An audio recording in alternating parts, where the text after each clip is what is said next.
Have you had any experiences throughout your years of treating that have been quite bizarre? Any, like anything you'd like to share? Any?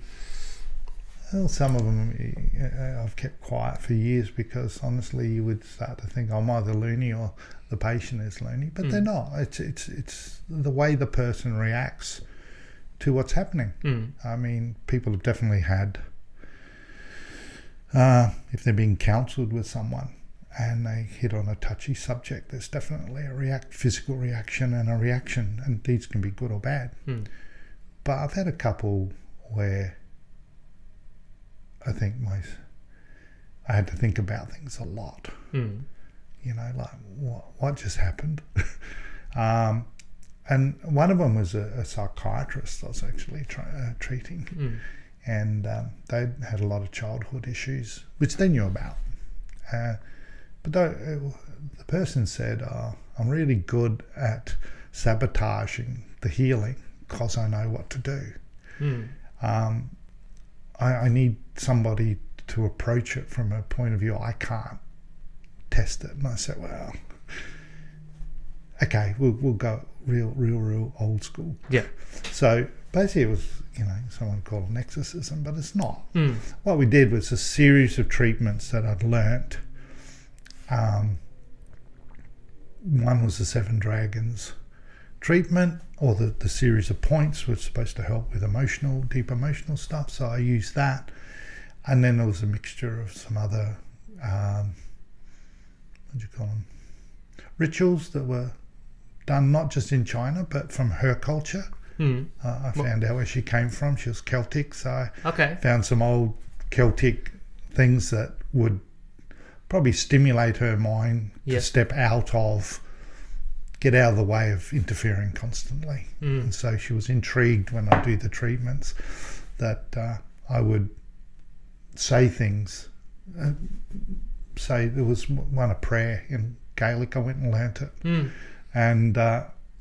And whether I got the pronunciation right or not, it just intrigued her. It was odd, but it worked because she couldn't get in the way of it. She just kept being intrigued by the process. But the actual treatments were not a standard treatment, but they're a set treatment to help people with deep, unresolved rage. And she had a lot of rage, but she wouldn't let it out. So you just got to find a different method. Some people go off and do qigong and it'll help, and other people go off to an ashram. Others will go sit in the mountains. Some will join a religion. They'll find something to help release that, and or not. Yeah. In which case it stays on board. And it just gets repeated over and over again. It goes through the same concept, same back pain, never goes away. And the damage isn't good enough. Look at the X-rays show you're quite fine. But there's pain, migraines that never stop. They're not all based on that, but there's a big chunk. They keep integrated, playing the same program over and over again. And get stuck. And is the result of it? So it sounds like to me, in my experience, I've done Tai Chi and Qigong, and also I don't know if you've heard, it's called vibrant celestial meditation. It might be it's you get yourself to a point where you let go and you allow what some people call the great spirit, or your subconscious, whatever you want to call, and you stop thinking, and this thing acts through you, and you laugh hysterically. You go into the most amazing ecstatic experience that you can do without taking any form of stimulant. But there's a point where it's like you switch off. Is it something like that this woman experienced in the treatments? She gave into it. It confused. Well, I wouldn't say it confused her, but it didn't fit her model. She couldn't control that part.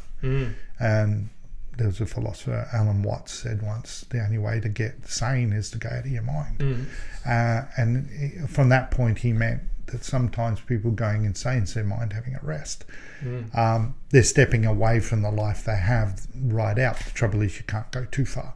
So sometimes you have to step out of yourself and free yourself to let it out, and then come back and observe your behaviour and hence he mentioned also hysterical laughter and people doing the most bizarre physical gyrations of letting go, and this woman had one of those, and it was just odd to watch because she was freezing cold one minute, she chattering, and then hot, and then her back would bend like something was trying to climb out of her. Wow.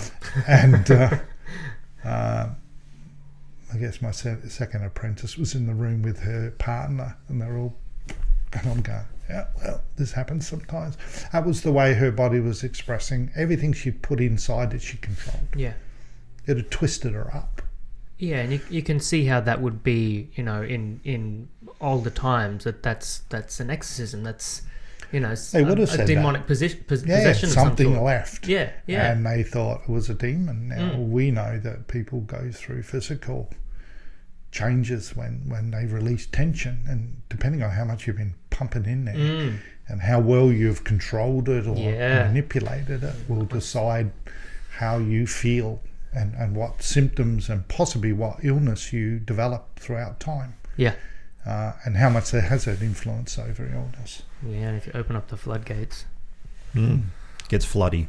Gets floody. Did you experience any of this when you were the apprentice? Something like that, yeah. Maybe not quite like that, but I remember there was a friend of mine that I brought in. Do you remember that? Mm-hmm. I do. Go on. Something similar? Kind of, but it was more of an introduction. I think the purpose of the day was to show me what was a potential as far as these things go. So, Ivan got me, he started and was working on the abdomen and got me to stand next to him, hold my hand out over the top, and then I don't remember exactly what went on after that. I think I remember this story. Then he said, now tell me what you feel. And I just burst out crying. I just lost it. So, and it wasn't mine, but it took me a long time to work that out. Yeah. So whatever had been contained within my friend who was on the table at the day had been released, and I felt it. Yeah. So I think that was a moment where it was like, oh, so these things can happen as well. So it's not just about, I don't know, it's another area of treatment and possibilities. Quantum physics, which is basically energy and energy transfers. The argument comes, can humans actually really define that? But consider